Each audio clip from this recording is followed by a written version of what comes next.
Hi everyone! In today's video we're going back in time with this cool kind of retro-ish pattern.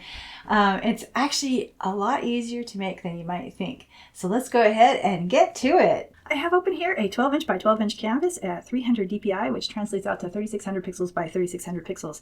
And it's the size that I like to work in when I'm creating new brushes. Alright, so we're going to go ahead and start with our canvas guide actually. So we're going to tap the wrench, canvas, and drawing guide, and then we're going to edit the drawing guide, and I want to choose a color. I'm going to be working in black and white, so I want to use like a bright color that I can see over the top of that, and I'm going to turn up the opacity and the thickness, and I also want the size to be 900 pixels. So there we go, pixels 900, and when you're satisfied, tap done and done. And this is going to be a pattern that's very similar to the offset pattern that we created with the watercolor dots, which I will link at the end of the video here. Now we're ready to go. We're going to tap our palette there, and we're going to double tap down here in the black to select black, and I am using the Monoline tool pencil from the calligraphy set that comes standard with Procreate. Okay. So I'm just going to draw a circle kind of in the center here and hold to invoke quick shapes and tap with my finger so that it's a perfect circle. Excellent. Okay, and then I'm going to go ahead and drag and drop and fill that circle. Great.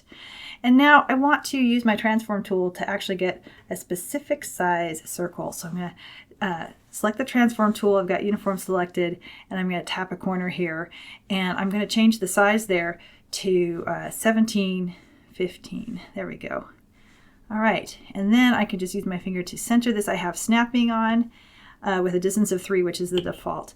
And I just want to look for the golden lines to tell me that it's centered. And there we go. Okay, now the next thing I want is I actually only want a little slice of this pie here. So I'm going to go ahead and select my selection tool here. And I want rectangle on, and I want to make sure the color fill isn't on. So if it's gray, you're good. Okay, so I'm going to go ahead and create a selection here, and I'm going to cut it in half here. So when I got my line just like that, I'm going to use 3 fingers, drag down to invoke the cut and paste menu, and just select cut. Okay, we're going to go over to select, and we're going to do this again. All right, so now just from this corner and over, and again, just going for the halfway mark there, and once I get it, 3 finger to invoke that menu and tap cut. It looks like maybe I should have gone just a little bit tighter along this edge. So I'm going to go ahead and do that right now. So selection here, rectangle, and I'm just going to come along like this and go over that line just like that, because I want it to look very uniform. So, okay, 3 fingers, cut. Awesome. Okay, when we're completely satisfied, we're going to go over to our layers, and we're going to create a duplicate here. Okay, and with that duplicate, let's go down again here, just like this. We're going to move that over to, we're going to select our transform tool and move that right up here. And we're going to position it so that's right along the line, and that the point there goes right at the intersection of these 2 lines. Okay, that's great. And then let's move that first one down here, just like that. Okay, same deal. We want the shape to kind of have that center point there right where these 2 lines intersect. Okay, so let's make a couple more copies here and move them. So we want this one to go right over here, and you can see the offset pattern here that's forming, just like I said, the watercolor, the dots were. Now this is a little more complicated, but I mean, in terms of all the steps, but it's really very basic, just like that one was. Okay, so we've got this one in place, and so let's create another duplicate, and let's go ahead and put this right all the way over along the edge here. Awesome. Okay. And now we're ready to go ahead and create our first image for our brush. So we're going to create new layers, however. So with that top layer selected, we're going to come over to our wrench, and we're going to select add, and then copy canvas and paste. And that will create a new layer above all the others that includes all of the visible layers. So that's kind of cool. And I'm going to go ahead and name this one A, just for simplicity's sake. All right, now I'm going to go ahead and toggle off the visibility of all those shapes that we just used. And I'm going to start focusing now on A. So we're going to go ahead and select A, gently slide it over to the left, and tap duplicate. And now we're going to go over to our transform tool, and we are going to flip horizontally And then we're going to move these so that, again, we're always kind of shifting to the right and the bottom.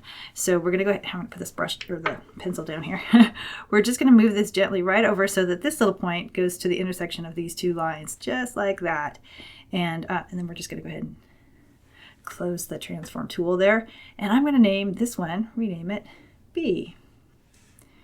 Okay. And next, I'm going to go back to A, and I'm gently slide that over and duplicate it again. And I'm going to drag this just above, just for organization's sake. And I'm going to go ahead and now flip it this way. So select my transform tool and flip vertical. Okay, and then once again, we want this to go down to the bottom of the line there. So just like that, drag it down. Perfect. Okay, and now we have one last layer that we're going to make here. And you guessed it, it's going to be D. Okay, I'm going to rename this one though to C. And then I'm going to go ahead and gently slide that over and duplicate it. And with my transform tool, I'm going to flip horizontal. And now once again, I'm just going to drag this over to the other lines there. And so it's on the bottom and on this line. So that is great. And let's go ahead and rename it D. Okay. And now we're really ready to make our brushes. Let's go ahead and toggle off the visibility of all but A. And let's go ahead and grab a starter brush. So free to my email subscribers is a set of brushes I call the Essentials. And within the collection, there's a set called Essential Starts. And I'm going to be using, I'll leave a link in the description below, by the way, but I'm going to be using Essential Starts, and I'm going to create a copy of this texture starter. So I'm just gently slide that over and tap duplicate. And then I'm going to move it into, I have a folder that I keep called Demos, and I'm just going to move it over there. And I'm looking for it to have a shadow in the set above, and I'm going to drop then. Okay, so with this texture starter in Demos, we are now ready to start creating images for our brushes. So I'm going to come over, again, we just have A visible at the moment, so I'm going to come over to my wrench, and under Add, I'm going to copy Canvas. And then I'm going to select this texture starter. I'm going to tap it to open it. And the brush, the Essential Starters will tell you whether it's shape or grain, in this case it's grain, to replace. So when you see that, go ahead and tap Edit, and then Import and Paste. Now if it comes in looking like that, just use 2 fingers to invert it like that.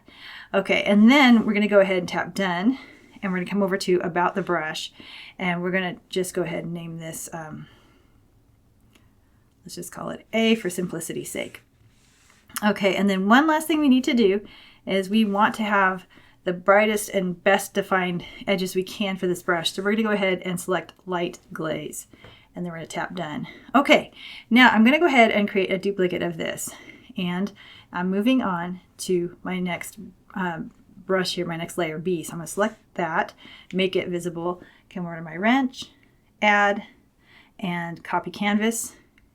And I'm going to go to the next brush here, tap it, and go to Grain, Edit, Import, Paste, and Done. And I'm going to go ahead and change the name to B just so I don't get confused. All right, and done.